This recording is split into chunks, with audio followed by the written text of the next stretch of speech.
కుటుంబస్తులు నన్ను అసహించుకుంటారే, సమాజంలో నన్ను అసహించుకుంటారు కదా, కానీ దేవుడు నన్ను ఎలా ప్రేమిస్తున్నారు అసలు.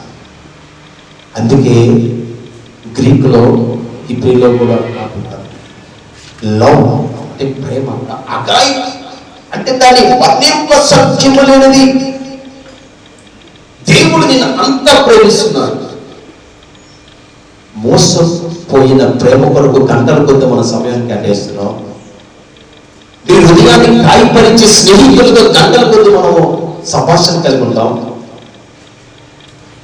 నిన్ను బలహీనంగా ఉన్నప్పుడు, నిస్సాయ స్థితిలో ఉన్నప్పుడు, నీ మోసపడుతున్న జీవితం నీకు తెలిసినప్పుడు, నిన్ను అసహించుకునే స్థితిలో ఉన్నప్పుడు, నీ మెడ మీద పడి నిన్ను ప్రేమించి ముద్దాడిన ఆ యేసయ్య ప్రేమను పొందుకుంటున్నావు మనము. ఆయన నీ ఎలా వెల్లడిపరుస్తున్నావు ఆ ప్రేమ. దేవుడు నీ హృదయంలో ఎన్ని భయంకరమైన పరిస్థితులు ఉన్నాయి బయటికి కానీ స్కాన్ చేసి చూపిస్తే అనేక మంది మనల్ని అసహించుకుంటారు. ఇంత మోసగలవా, ఇంత మోసగలిగేవారు. కానీ దేవుడు ఎలా భరిస్తున్నాడు, దేవుడు ఎలా ప్రేమిస్తున్నాడు మనల్ని.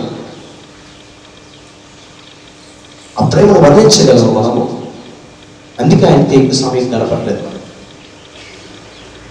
సమయం లేదు నాకు అంటున్నాను.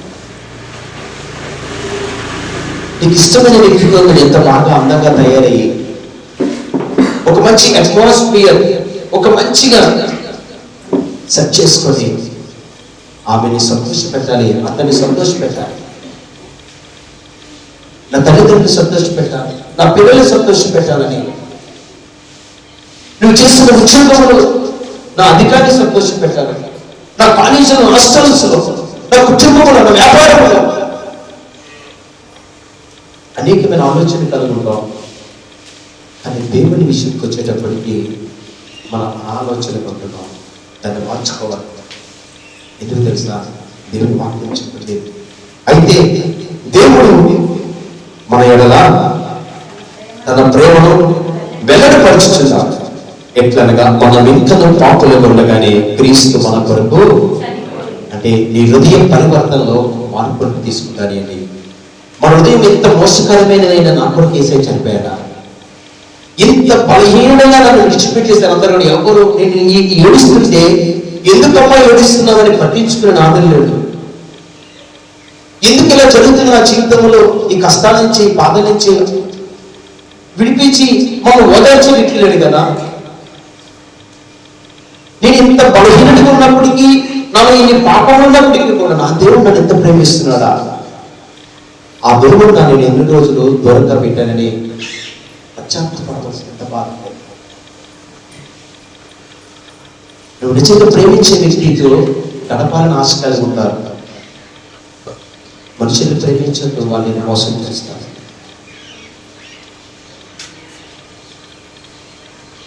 కానీ దేవుడిని ప్రేమించడం, దేవుడితో గడిపే ప్రతి క్షణము నీకు ఆశీర్వాదకరంగా మారుస్తాడు. నువ్వు మనుషులతో గడిపే ప్రతి క్షణం ఆ టైంలో నీకు సంతోషం ఇస్తుంది, కానీ తర్వాత నీ హృదయంలో బాధను మిగిలిస్తుంది. అది కావాలని కోరుకుంటావా? దేవుడికి సమయం ఇచ్చి నీ హృదయాన్ని శుద్ధి చేసుకుంటావా? అందుకే 9వ వచనం మాట్లాడాడు. కాబట్టి చదవండి 9వ వచనం. కాబట్టి ఆయన రక్తం వల్ల ఇప్పుడు మనం నీతిమంతులమయ్యాం. ఎవరి ద్వారా నీతిమంతులయ్యాం మనం? ఆయన రక్తము ద్వారా.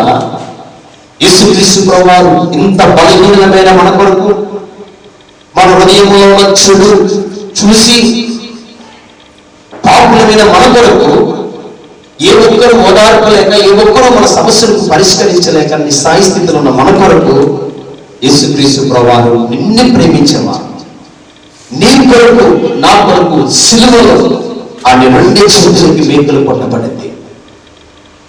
ఆయన తలకు ముందు కిరీటం పెట్టబడింది. ఆయన శరీరం అంతా కూడా రక్తముగా మార్చబడింది. క్రీస్తు రక్తము ద్వారా మనకు పాప క్షమాపణ కలుగుతుంది.